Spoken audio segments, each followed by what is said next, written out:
इस कार्यक्रम के पुण्यार्जक हैं डॉक्टर श्री कमल कुमार जैन, धर्मपत्नी डॉक्टर मधु जैन, पुत्री एवं दामाद श्रीमती स्मिता जैन, श्री राहुल जैन, पुत्र एवं पुत्रवधू डॉक्टर मनीष जैन, डॉक्टर ऋतु जैन, पौत्र प्रभव जैन, पौत्री प्रथा जैन, नाती एवं नतबहू ऋत्विक जैन, श्रीमती जागृति, नातिन अनुष्का जैन, फर्म मनीष हॉस्पिटल, सिधौली, सीतापुर, उत्तर प्रदेश। श्री रमेश चंद्र जैन, रूपलता जैन, संस्थान मॉडल पब्लिक स्कूल एवं Jain model public school, Palam, Delhi. पुत्र इंजीनियर पीयूष जैन, पुत्रवधू शिखा जैन, पुत्र डॉक्टर चंद्रेश जैन, पुत्री इंजीनियर अंजू जैन, दामाद इंजीनियर अभिषेक जैन, पुत्री इंजीनियर संजू जैन, दामाद इंजीनियर संजीव जैन, पुत्री डॉक्टर हेमा जैन, दामाद डॉक्टर संजीव जैन, पुत्री इंजीनियर रचना जैन, दामाद इंजीनियर अखिल अग्रवाल, पुत्री इंजीनियर सपना जैन, इंजीनियर दामाद प्रांशुल जैन। श्रीमती मैना देवी सेठी, श्री अनिल जी, श्रीमती मीना, श्री सुभाष जी, श्रीमती सुमन, श्री सुशील जी, श्रीमती संध्या, श्रीमती राजुल जी, श्री विनोद जी, दीपक जी, ऋषभ जी, हर्षवर्धन जी, अभिनंदन जी, चहल, देव, युवान, अनिका, अरिहंत, शौर्य, रियान एवं सनाया सेठी, समस्त परिवार, दिल्ली, कोलकाता, बेंगलोर। श्रीमान रूपचंद जी, कमला देवी जैन, श्रीमान दिनेश जी, श्रीमती रेखा जी जैन, श्री दिवेश जैन एवं दिशा जैन, सपरिवार, निवासी व्यावर, प्रवासी मलाड, पश्चिमी मुंबई।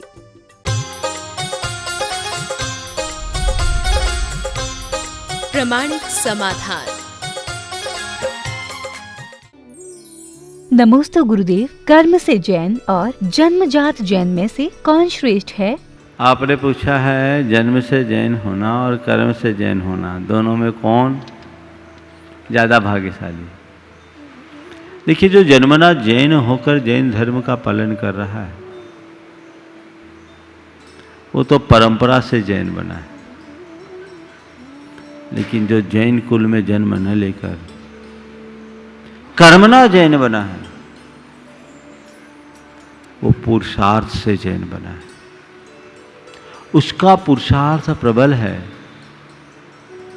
और हमें उसकी सराहना करनी चाहिए, उसे आगे बढ़ाना चाहिए, उसे गले लगाना चाहिए, क्योंकि उसने बड़ी कठिनाई से उस तत्व को प्राप्त किया है। और मैंने ये देखा भी है, जो कर्मना जैन बनते हैं वो जो जन्मना जैन हैं उन जैनों से ज़्यादा अच्छे होते हैं। इसलिए हम कर्मना जैन बने। मदर टेरेसा ने एक बार एक बात कही थी इंदौर में, you are Jain by accident, I am Jain by virtue. यह मदर टेरेसा का इंदौर की समाज में एक सभा में दिया गया वक्तव्य था कि तुम तो जन्म जैनों में हो गया इसलिए जैन हो। हम जैनत्व को आत्मसात करते हैं, हिंसा करुणा को आत्मसात करते हैं, इसलिए हम गुणों से जैन हैं। तो कर्म से जैन बनने का प्रयास करना चाहिए, उसी में हमारे जीवन की भलाई है। नमोस्तु गुरुदेव, जब नेगेटिव एनर्जी पॉजिटिव एनर्जी पर हावी हो तो उस परिस्थिति में हमें क्या करना चाहिए? जब भी नेगेटिव एनर्जी का लेवल ज़्यादा हो जाए, पॉजिटिव एनर्जी का लेवल कम हो जाए, तो एक प्रवचन की टेबलेट खा लो। कोई भी एक प्रवचन अच्छे मनोयोग से सुन लो, वो तुम्हें एनर्जी दे देगी। नमोस्तु गुरुदेव, जीवन प्रबंधन में संयम के साथ प्रतिष्ठा प्राप्त करने के लिए हम अपने जीवन में किस प्रकार का हुनर विकसित करें? देखिए, जीवन प्रबंधन में सफलता पाने के लिए आपने जिन 4 बातों की बात की है, विचार, व्यवहार, प्रेरणा और प्रोत्साहन, ये 4 बातें वाकई में जीवन की प्रगति के आधार हैं। लेकिन इसमें सबसे महत्वपूर्ण हुनर है, और मनुष्य का हुनर वो छिपता नहीं है, वो उसके विचारों और व्यवहार में प्रकट हो ही जाता है। हाँ, हमें चाहिए कि हम कुशलता से उनके हुनर में निखार उत्पन्न करें, किसी के हुनर को छिपाए नहीं और हुनर को कुंद होने से बचाएं।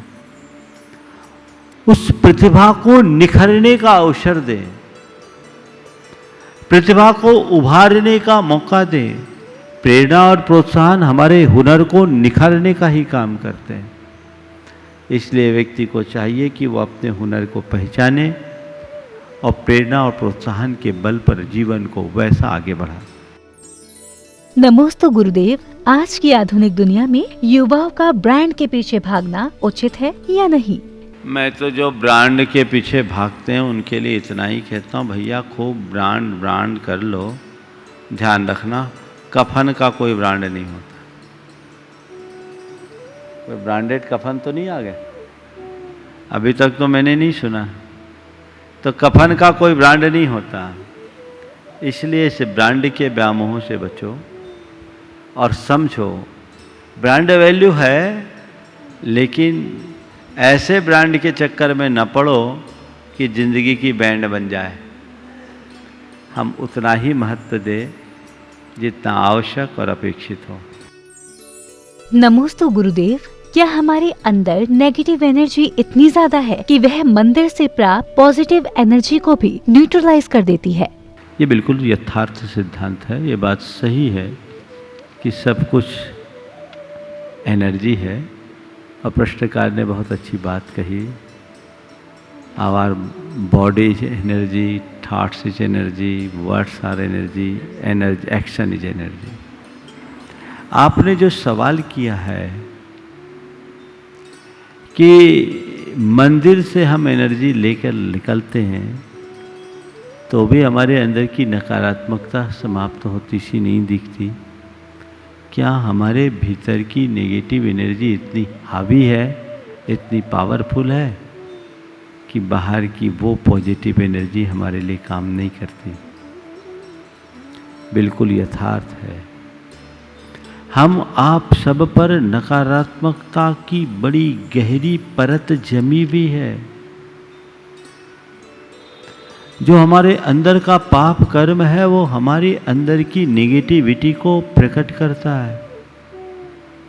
वो इस कदर हावी है कि बाहर के सकारात्मक ऊर्जा का प्रभाव उस पर उतना नहीं रहता। ये चलता आ रहा है, इसलिए उसे साफ करने के लिए हमें निरंतर प्रयत्न करना जरूरी है, प्रयास करना चाहिए, लगे रहना चाहिए। ये मान करके चलिए कि हम थोड़ा धार्मिक कार्य करते हैं, कुछ आध्यात्मिक साधना करते हैं, तो अपने अंदर की पॉजिटिविटी को हम थोड़ा बढ़ा पाते हैं और उस नकारात्मकता को कुछ हम हल्का कर पाते हैं। अगर हम इसी तरह सकारात्मक दिशा में प्रयत्नशील रहें तो एक समय ऐसा आ सकता है जब हमारी अंदर की सारी नकारात्मकताएं निःशेष हो जाए और हम पावरफुल होकर विजयी बन जाए। हम पावरफुल होकर के विजयी बन जाए। जो भी मुक्तात्माएं हैं वो वही हैं जिनने अपने भीतर की सकारात्मकता को बढ़ाया और अंदर की नकारात्मकता को घटाया। ये प्रयास हमें निरंतर जारी रखना चाहिए और इसको लेकर के कभी हताश नहीं होना चाहिए।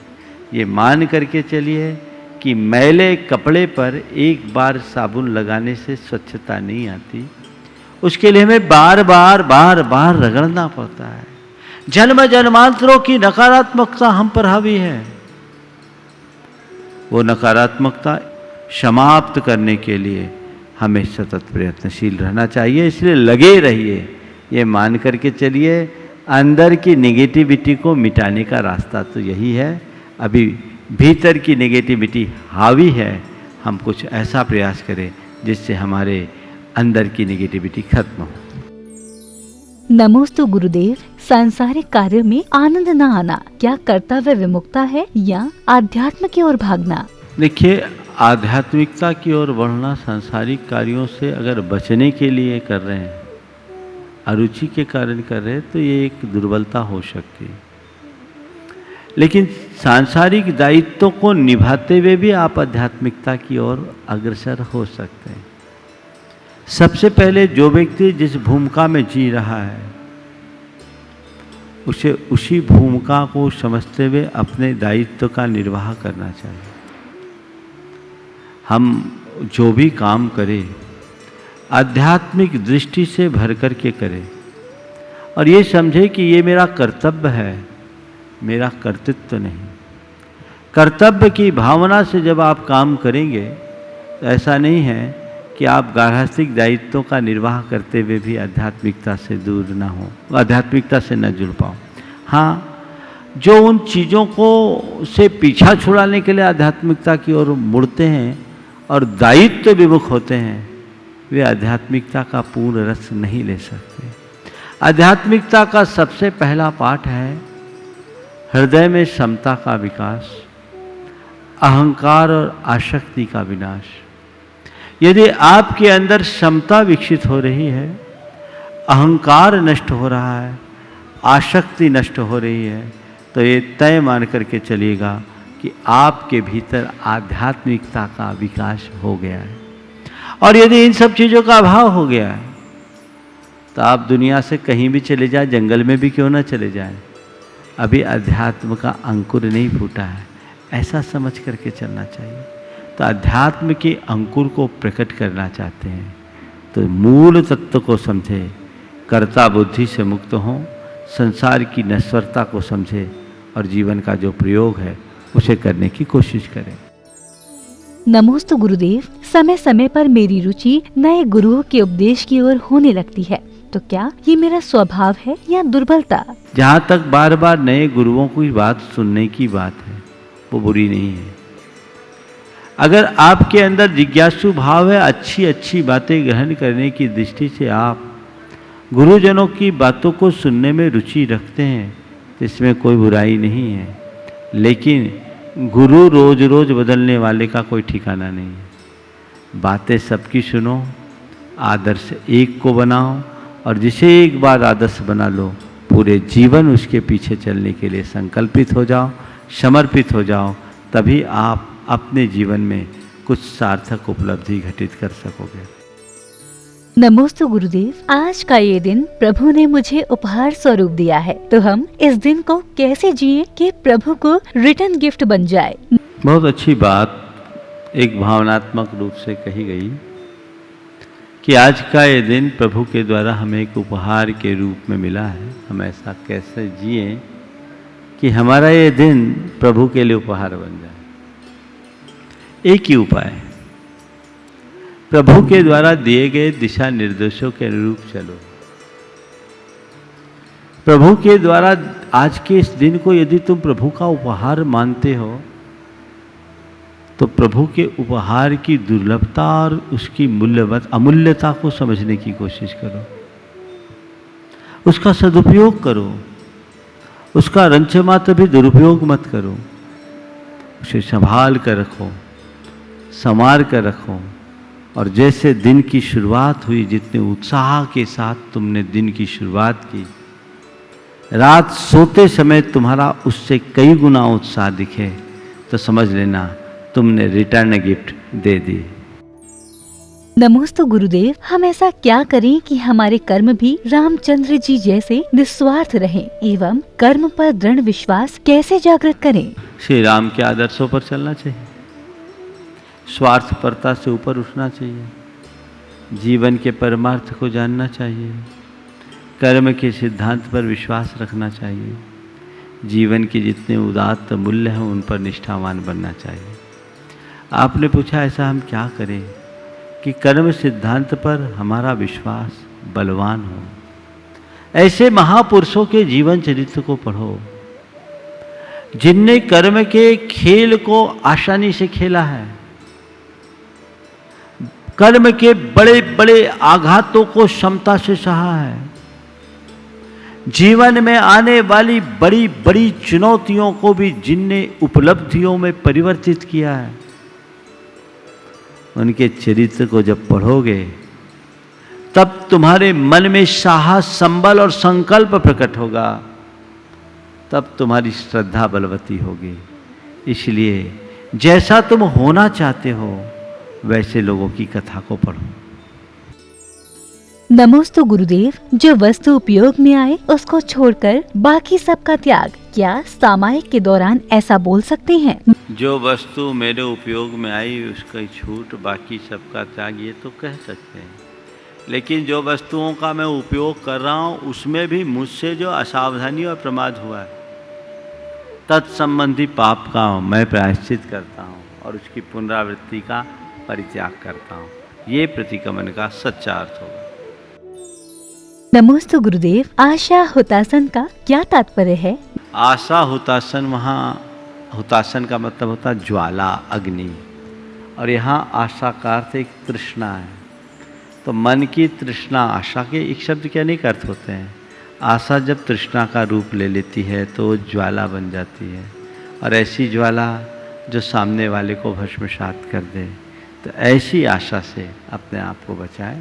मैंने जो आशा की बात की है वो एक उम्मीद को लेकर की, उसे उस संदर्भ में देखें। नमोस्तु गुरुदेव। भावना योग करते समय ध्यान क्यों भटकता है एवं ध्यान केंद्रित करने का क्या उपाय है? आपने जो पूछा है कि भावना योग करते समय अचानक ध्यान मध्य में केंद्रित हो जाता है, और भावना योग में ध्यान में भटकाव ना हो, इसके लिए क्या करें? भावना योग में ध्यान लगाने का काम ही नहीं है, ध्यान लगाओ ही मत। भावना योग ध्यान है ही नहीं। भावना योग में बहना शुरू कर दो।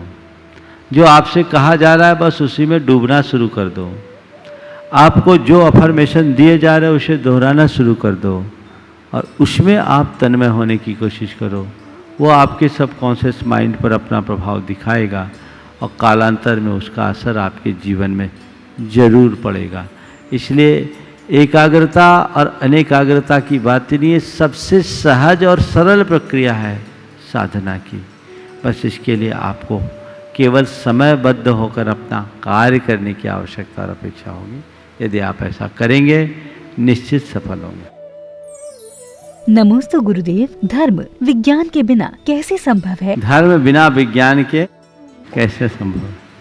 देखिए, धर्म बिना विज्ञान के बिल्कुल संभव नहीं है, और मैं धर्म और विज्ञान दोनों को एक दूसरे का पूरक मानता हूँ।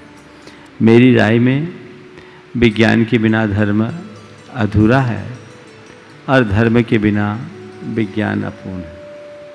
मेरी दृष्टि से विज्ञान अधूरा धर्म है, और धर्म अधूरा विज्ञान है। दोनों में तालमेल हो जाए तो बहुत कुछ हो सकता है। धर्म को जब हम वैज्ञानिक तरीके से अपनाते हैं तो धर्म की प्रभावकता अच्छी हो जाती है, और धर्म को हम परंपरागत ढर्रे से करते हैं तो हमारे जीवन में उसकी जो आभा निखरनी चाहिए वो नहीं होती। इसलिए हम वैज्ञानिक सोच के साथ धर्म करें। हाँ, विज्ञान जिस दिशा में जा रहा है उस दिशा से हम धर्म को नहीं पाल सकते, और धर्म जिस दिशा में जाने की बात करता है उस दिशा से हम विज्ञान तक नहीं पहुंच सकते। दोनों की दिशा अलग है, लेकिन दोनों का हम लाभ ले सकते हैं, और इन चीज़ों को हम लाभ लेकर अपने जीवन को आगे बढ़ा सकते हैं। नमोस्तु गुरुदेव। संकल्प विकल्प भरे जीवन में जानते हुए भी हम परमात्मा के ध्यान से दूर पर आसक्ति बना रखते हैं, तो गुरुदेव हम ऐसा क्या करें कि स्वयं का स्वयं से अनुराग हो जाए? स्वयं से स्वयं का अनुराग नहीं होता। परमात्मा के प्रति अनुराग रखने की जगह पर में आसक्ति बढ़ जाती है। ऐसा क्या करे कि स्वयं से स्वयं का अनुराग, पर से वैराग्य को जगाओ। मनुष्य के हृदय में जैसे जैसे वैराग्य बढ़ता है स्वयं के प्रति अनुराग बढ़ने लगता है, और जैसे जैसे स्वयं के प्रति अनुराग बढ़ता है पर से वैराग होने लगता है। तो ये सब बातें केवल बातों से नहीं होगी, अंदर से वैराग्य होना चाहिए। अंदर से वैराग होना चाहिए। संसार, शरीर और भोगों की नश्वरता का भान होना चाहिए। आत्मा की अमरता का ज्ञान होना चाहिए। तो अपने आप स्वाभाविक रूप में हमारी रुचि परमार्थ के कार्यों में बढ़ेगी, और संसार के कार्यों से हमारी आसक्ति घटेगी। इसके बिना और कोई रास्ता नहीं।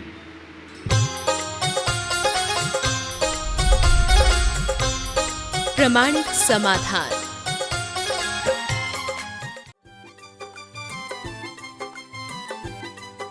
इस कार्यक्रम के पुण्यार्जक थे डॉक्टर श्री कमल कुमार जैन, धर्मपत्नी डॉक्टर मधु जैन, पुत्री एवं दामाद श्रीमती स्मिता जैन, श्री राहुल जैन, पुत्र एवं पुत्रवधू डॉक्टर मनीष जैन, डॉक्टर ऋतु जैन, पौत्र प्रभव जैन, पौत्री प्रथा जैन, नाती एवं नतबहू ऋत्विक जैन, श्रीमती जागृति, नातिन अनुष्का जैन, फर्म मनीष हॉस्पिटल, सिधौली, सीतापुर, उत्तर प्रदेश।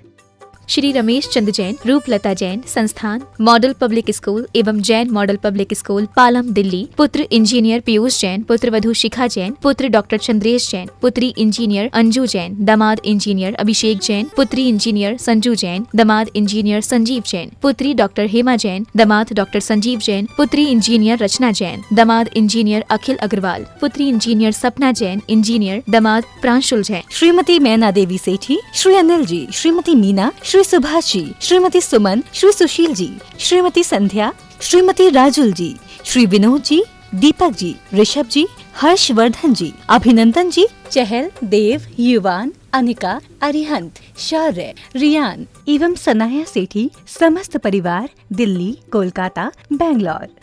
श्रीमान रूपचंद जी, कमला देवी जैन, श्रीमान दिनेश जी, श्रीमती रेखा जी जैन, श्री दिवेश जैन एवं दिशा जैन, सपरिवार, निवासी व्यावर, प्रवासी मलाड, पश्चिमी मुंबई।